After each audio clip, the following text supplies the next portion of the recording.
O tabernáculo foi uma estrutura portátil descrita na Bíblia, especificamente no livro de Êxodo, construída pelos israelitas durante o período em que vagaram pelo deserto após o êxodo do Egito. Consistia em 3 partes principais: o pátio exterior, o lugar santo e o santo dos santos. O pátio exterior continha o altar do holocausto, onde os sacrifícios eram oferecidos, e a pia de bronze, usada para a purificação.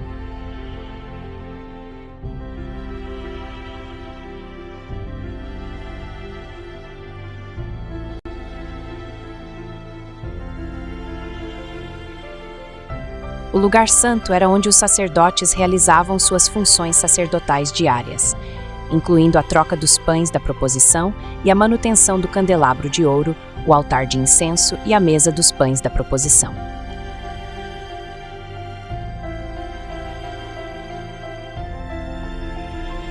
O Santo dos Santos era o local mais sagrado, onde somente o sumo sacerdote podia entrar uma vez por ano, no dia da expiação. Dentro do Santo dos Santos estava a Arca da Aliança, que continha as tábuas dos 10 mandamentos, um vaso de ouro com maná e a vara de Arão, que floresceu. No pátio exterior do tabernáculo, os sacrifícios conforme as instruções dadas por Deus por Moisés.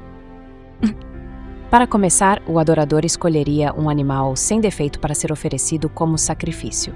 Isso poderia incluir um cordeiro, uma cabra, um novilho ou uma pomba, dependendo do propósito do sacrifício e da capacidade financeira do adorador. O adorador trazia o animal até o altar do holocausto localizado dentro do pátio exterior. Este altar era feito de acácia e coberto com bronze, e ele tinha cerca de 2,5 metros de largura e comprimento e 1,5 metro de altura.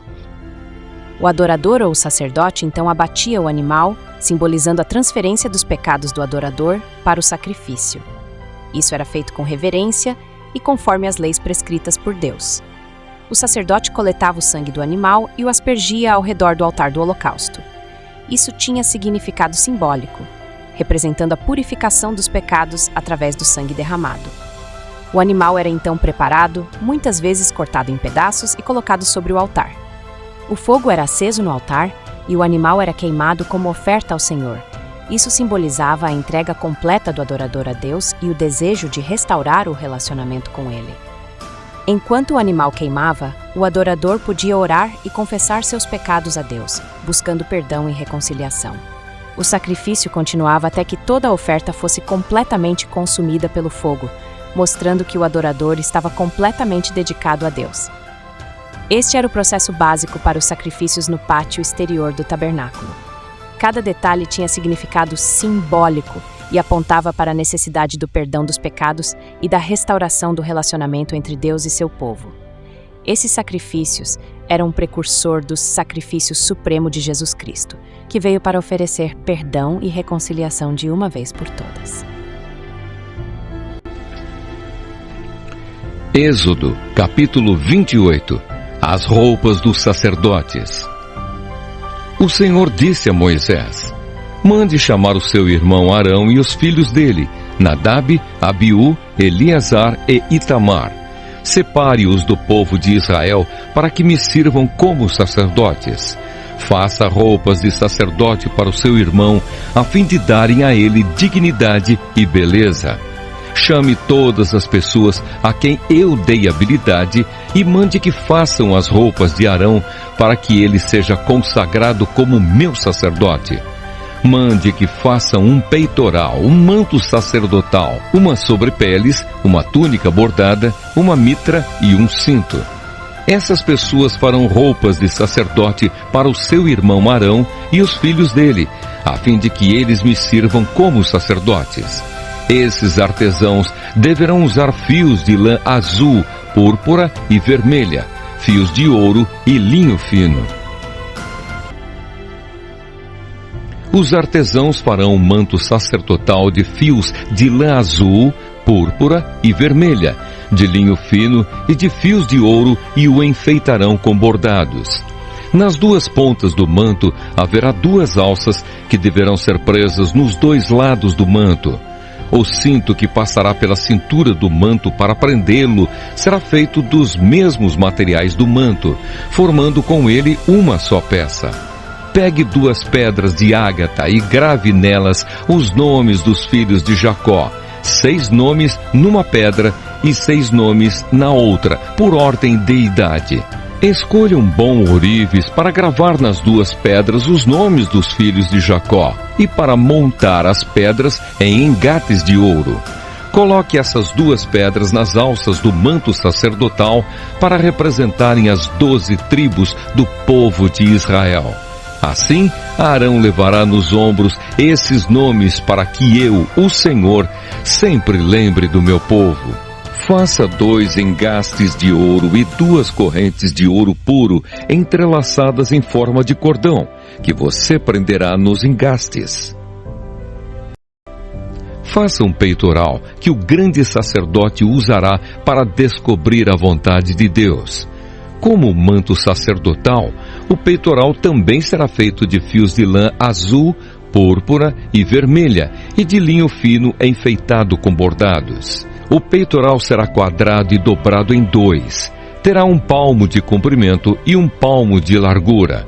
Coloque nele 4 carreiras de pedras preciosas. Na primeira carreira, ponha um rubi, um topázio e uma granada. Na segunda carreira, ponha uma esmeralda, uma safira e um diamante. A terceira carreira terá uma turquesa, uma ágata e uma ametista. A quarta carreira terá um berilo, um ônix e um jaspe. As pedras deverão ser montadas em engates de ouro. Em cada uma dessas 12 pedras será gravado o nome de um dos filhos de Jacó para representar as 12 tribos de Israel. Com fios de ouro puro trançados, faça cordões para o peitoral. Faça também 2 argolas de ouro e as prenda nas pontas da parte de cima do peitoral. Passe os 2 cordões de ouro nas 2 argolas e prenda as 2 pontas dos cordões nos 2 engastes de ouro do peitoral, que serão presos nas 2 alças do manto, na parte da frente.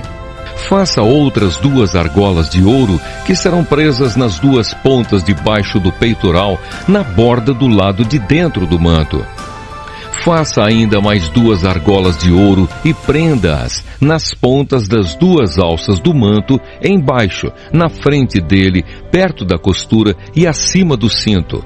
Com um cordão azul, prenda as argolas do peitoral nas argolas do manto, para que o peitoral fique preso acima do cinto e não se solte. Quando entrar no lugar santo, Arão usará esse peitoral, gravado com os nomes das tribos do povo de Israel, para que eu, o Senhor, sempre lembre do meu povo. Ponha o Urim e o Tumim no peitoral, para que estejam em cima do coração de Arão quando ele estiver na minha presença. Nessas ocasiões, Arão deverá usar o peitoral para que ele possa saber o que eu quero que o povo de Israel faça. A sobrepeles, roupa que vai por cima do manto sacerdotal, será tecida inteiramente de fios de lã azul. Nela haverá uma abertura para passar a cabeça. Essa abertura será rematada com uma tira de malha para que não se rasgue. Em volta de toda a barra, coloque aplicações em forma de romãs, feitas de fios de lã azul, púrpura e vermelha. Entre uma romã e outra, ponha sininhos de ouro. Arão deverá usar essas sobrepeles quando estiver servindo como sacerdote, tanto quando estiver na minha presença no lugar santo, como quando sair dele. Nessas ocasiões, o som do sininho será ouvido e Arão não será morto. Faça também uma placa de ouro puro e grave nela a seguinte frase: separado para o Senhor. Amarre essa placa na frente da mitra com um cordão de lã azul. Arão deverá usá-la na testa para que eu, o Senhor, aceite todas as ofertas que os israelitas me trouxerem, e para que eles não sejam culpados se cometerem algum erro ao oferecê-las a mim. Você tecerá para o sacerdote uma túnica de linho fino, uma mitra de linho fino e um cinto bordado. Para os filhos de Arão, faça túnicas, cintos e mitras, a fim de lhes darem dignidade e beleza. Com essas roupas vista o seu irmão Arão e os filhos dele. Depois consagre-os e dedique-os, derramando azeite na cabeça deles, para que me sirvam como sacerdotes. Faça calções de linho para cobrir a nudez deles, calções que vão da cintura até as coxas. Arão e os seus filhos deverão usá-los sempre que entrarem na tenda da minha presença ou quando chegarem perto do altar, para servirem como sacerdotes no lugar santo. Deste modo, eles não se arriscarão a morrer por mostrarem a sua nudez. Arão e os seus descendentes obedecerão a essa ordem.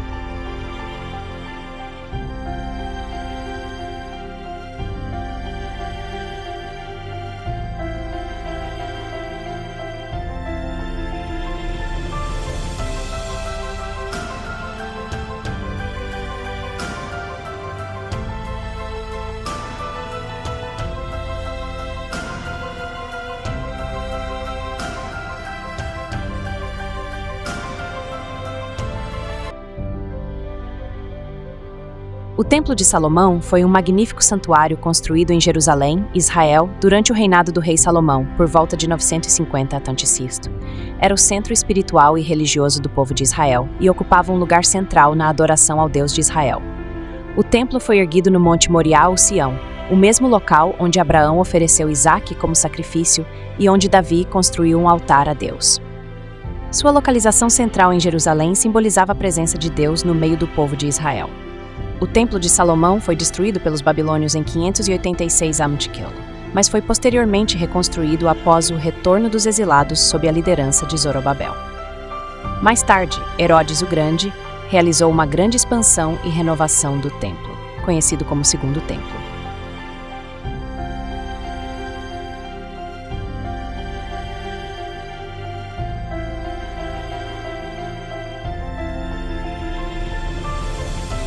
O Templo de Salomão foi uma obra-prima arquitetônica, construído com materiais preciosos como madeira de cedro do Líbano, ouro e pedras preciosas.